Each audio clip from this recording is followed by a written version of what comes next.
Bonjour, nous allons voir la dernière, deux dernières petites choses sur le présent des verbes à une base, deux petites modifications d'orthographe que nous ferons pour le nous. Pour les verbes en GER, nous avons juste un petit problème ici à la première personne du pluriel. Et c'est que le G avec le O-N-S, ça ferait mangon.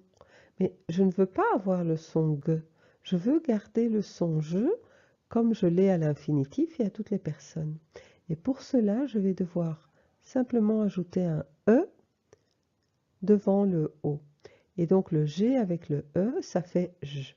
Oui. Donc nous mangeons. D'accord? Mange, mange, mange, mange, mangeons, manger. Voilà. Vous allez essayer de faire le verbe ranger. Ça veut dire mettre de l'ordre. Range ta chambre. J'imagine que l'on vous a dit quand vous étiez adolescent. Mettez sur pause pour avoir le temps de faire le verbe ranger avant de voir la solution. Voilà. Donc on fait la même chose. Hein? Range, range, range, range. Et ici, pour ne pas avoir le son rangon, nous allons ajouter un E. Et c'est quelque chose que nous allons faire à tous les verbes en GER. C'est simple. Oui. La deuxième petite modification d'orthographe, c'est un petit peu la même chose, mais ce sera avec le C. Ce sera pour les verbes en CER. Qu'est-ce qui se passe? Le C devant le E ou le I ou le Y se prononce S. Par exemple, prononcer, cirer, cygne, cyclone, etc. Et devant le A ou U, il se prononce K. Donc, ce sera café, compris, curieux. Donc, quand j'ai A ou U et je ne veux pas le son K, je veux le son S, je vais mettre une cédille sous le C et avec ça, je vais transformer le son. Donc, ceci, si je ne mets pas la cédille, ça ferait cava. Si je mets la cédille, ça fait ça va. Et vous n'apprenez pas le franquais, vous apprenez le français. C'est pour ça qu'on met une cédille.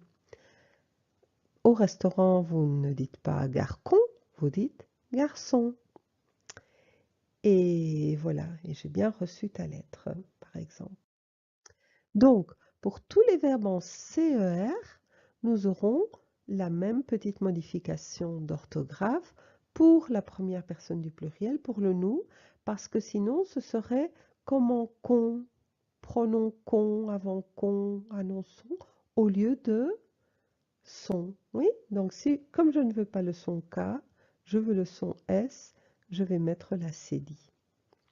Voilà, donc commence, commence, commence, commence, commençons, commencer. Voilà, maintenant je l'ai mon son S. Voilà, à vous de faire le verbe prononcer. Mettez la vidéo sur pause pour avoir le temps de le faire, à l'oral surtout. Et puis à l'écrit pour ne pas oublier ce E et entraîner l'orthographe. Voilà la correction. D'accord? Donc au lieu de prononçons, je mets la cédille et j'aurai prononçons. Voilà, nous passons à l'oral.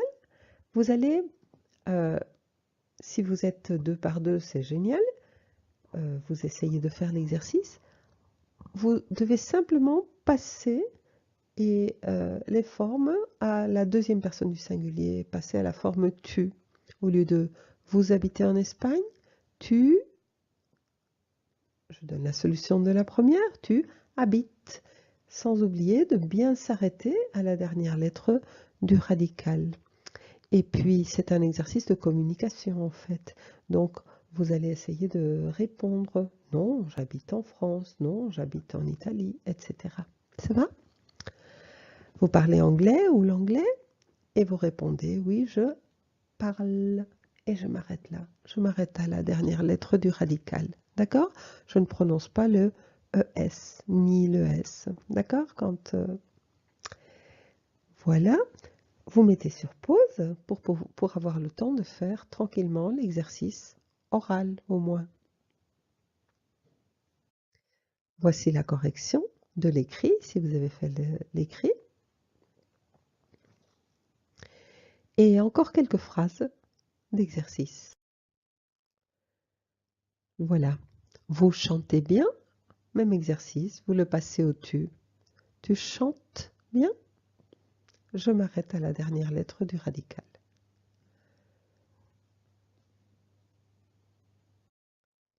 Et voilà le corrigé. Et voilà, vous savez conjuguer 90% des verbes français. À bientôt pour les verbes à deux bases. J'espère que cette vidéo vous a été utile.